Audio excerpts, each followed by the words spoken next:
사도신경하심으로 우리의 신앙을 하나님 앞에 고백합니다. 나는 전능하신 아버지 하나님, 천지의 창조주를 믿습니다. 나는 그의 유일하신 아들 우리 주 예수 그리스도를 믿습니다. 그는 성령으로 잉태되어 동정녀 마리아에게서 나시고 본디오 빌라도에게 고난을 받아 십자가에 못 박혀 죽으시고 장사된 지 사흘 만에 죽은 자 가운데서 다시 살아나셨으며 하늘에 오르시어 전능하신 아버지 하나님 우편에 앉아 계시다가 거기로부터 살아있는 자와 죽은 자를 심판하러 오십니다. 나는 성령을 믿으며 거룩한 공교회와 성도의 교제와 죄를 용서받는 것과 몸의 부활과 영생을 믿습니다. 아멘. 찬송가 384장입니다. 찬송가 384장입니다. 나의 갈 길 다가도록 예수 인도하시니 내 주 안에 있는 긍휼 어찌 의심하리요. 믿음으로 사는 자는 하늘 위로 받겠네. 무슨 일을 만나든지 만사형통하리라. 무슨 일을 만나든지 만사형통하리라. 나의 갈 길 다가도록 예수 인도하시니 어려운 일 당한 때도 족하는 해주시네. 나는 심히 고단하고 영혼 매우 가라나. 나의 앞에 반석에서 샘물 나게 하시네. 나의 앞에 반석에서 샘물 나게 하시네. 나의 갈 길 다가도록 예수 인도하시니 그의 사랑 어찌 큰지 말로 할 수 없도다. 성령 감화 받은 영혼 하늘 날아갈 때에 영영 부를 나의 찬송 예수 인도하셨네.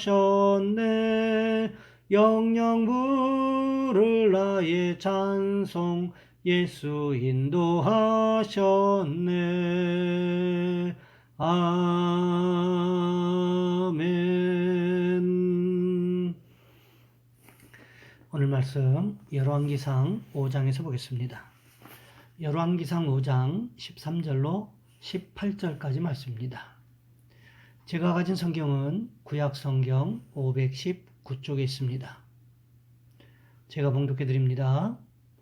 이에 솔로몬 왕이 온 이스라엘 가운데서 역군을 불러일으키니 그 역군의 수가 3만 명이라.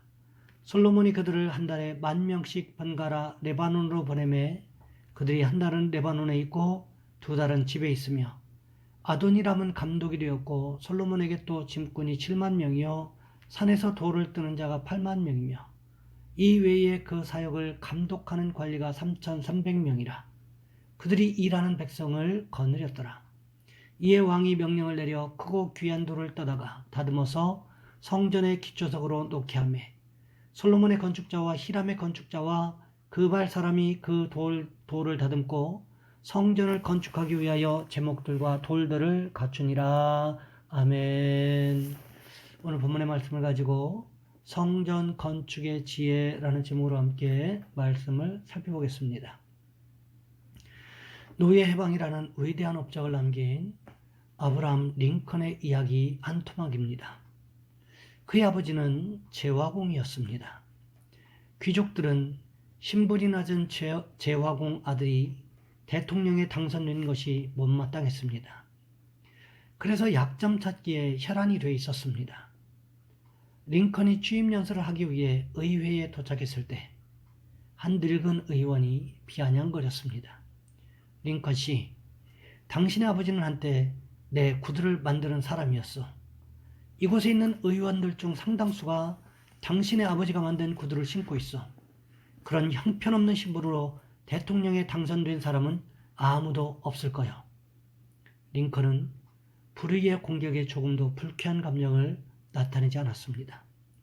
그는 잔잔한 미소를 지으면서 이렇게 대답했습니다. 취임 연설 전에 아버지를 상기시켜 주셔서 감사합니다. 제 아버지는 구두의 예술가였어요.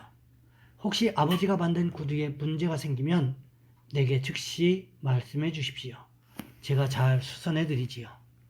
링컨은 이렇게 멋지게 자신을 비호하고 헐뜯는 이들에게 눈에는 눈으로 이에는 이로 갚지 아니하고 오히려 온유한 말로 그들을 제압하고 많은 사람들에게 존경을 받을 수 있었습니다. 링컨은 참 지혜로운 사람이었다는 것 같습니다.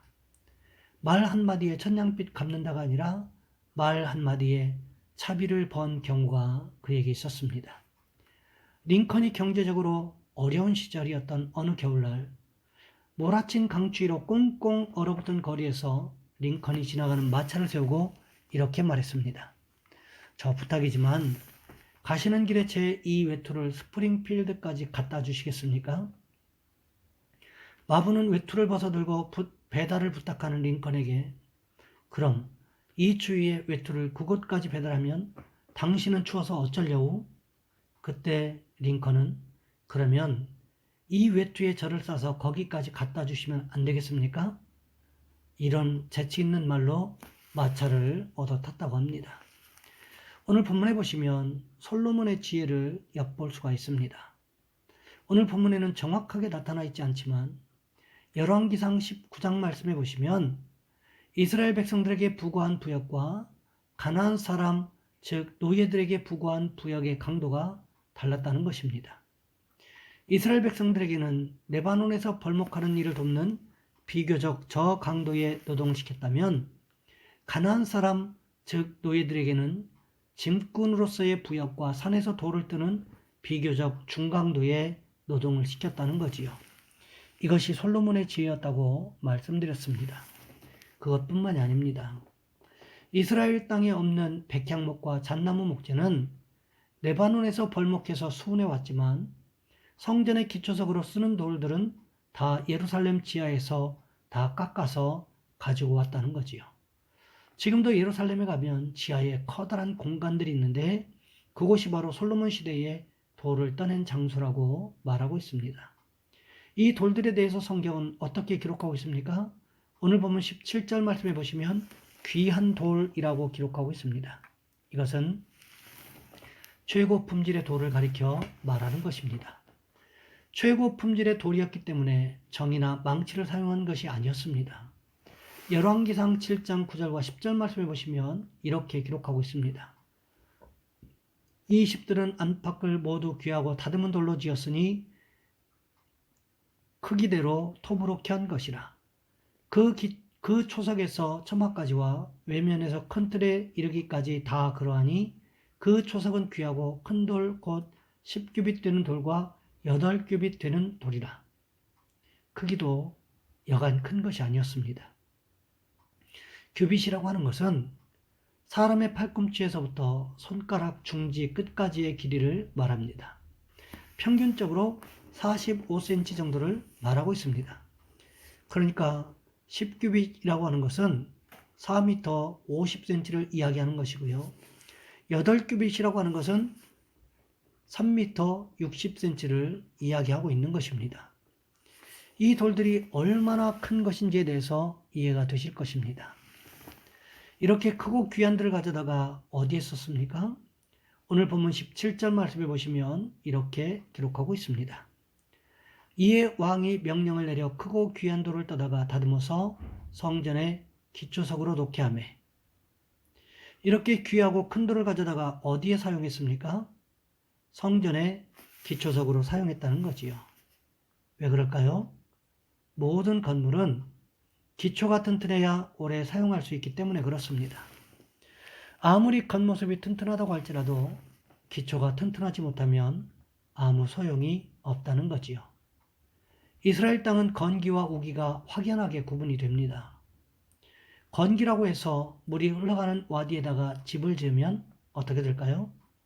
빨리 지을 수 있을지는 모르지만 우기가 되면 갑작스럽게 불어나는 물을 감당할 수 없다는 거지요. 그렇기 때문에 마태복음 7장에서 지혜로운 사람은 어디에 집을 짓는다고 했습니까? 반석 위에 집을 짓는다고 했습니다. 반면에 어리석은 사람은 어디에 짓는다고 했습니까? 모래 위에 짓는다고 했습니다. 바로 이스라엘의 이러한 지형의 모습에서 유래된 이야기라는 거지요.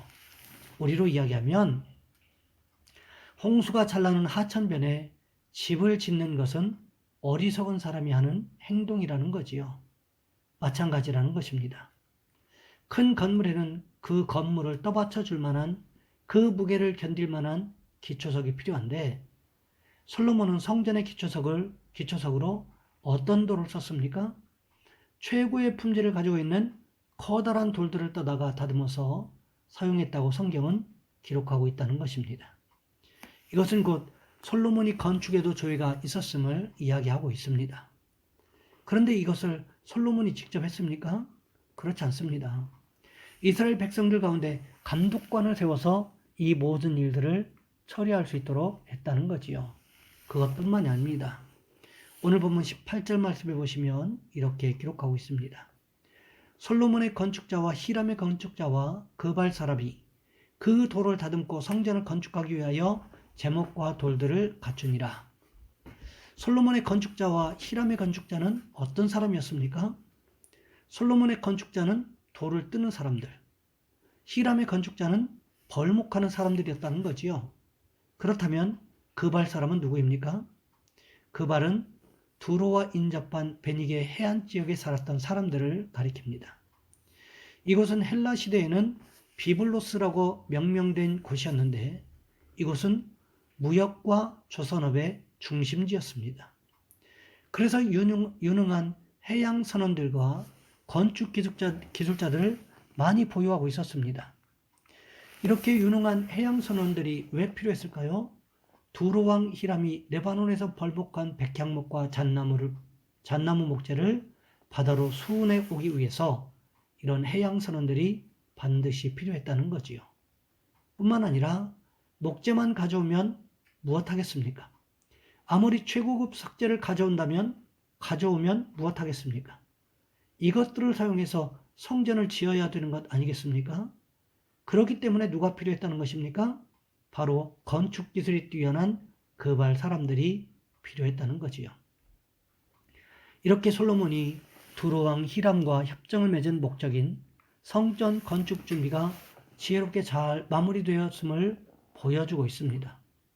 이런 과정이 70인역, 즉 구약 성경을 헬라어로 알렉산드리아에서 번역한 성경을 70인역이라고 하는데 이 성경에 보면 이 모든 준비를 한 과정이 3년이 걸렸다라고 말하고 있습니다. 이런 성전 건축의 지혜가 있었기에 솔로몬이 성전을 짓는 기간 동안에 망치 소리가 나지 않고 도끼 소리가 나지 않고도 아름다운 성전을 건축했다고 성경은 기록하고 있다는 거지요. 솔로몬이 얼마나 지혜롭게 성전을 잘 건축했는지 보여주고 있는 말씀이기도 하다는 것입니다. 우리도 마찬가지라는 거지요. 눈에 보이는 성전도 솔로몬처럼 지혜롭게 준비해야 되겠지만 우리 마음의 성전도 성령께서 주시는 지혜를 가지고 지혜롭게 준비할 수 있어야 한다는 거지요. 바라기는 우리 마음의 성전을 갖고 나갈 때도 하나님께서 주시는 지혜를 힘입어 잘 갖고 나가는 은혜가 있으시기를 주님의 이름으로 부탁을 드립니다. 이 시간 우리 한 목소리 함께 기도합니다. 하나님, 솔로몬이 지혜롭게 성전 건축을 잘 했던 것처럼 우리 마음의 성전도 성령께서 주시는 지혜를 힘입어 잘 갖고 나갈 수 있게 도와주옵소서. 또한 이 시간 특별히 기도하실 것은 우리 교회가 선교하고 있는 선교사님과 시골교회와 삼각교회들을 위해서 또 목사님들의 사역을 위해서 또 우리 교회가 물질과 기도로 잘 중보할 수 있게 달라고 이 시간 우리 주여 한번 간절히 부르신 후에 한 목소리 함께 기도합니다. 주여, 사랑의 하나님, 우리를 도와주시기를 원합니다.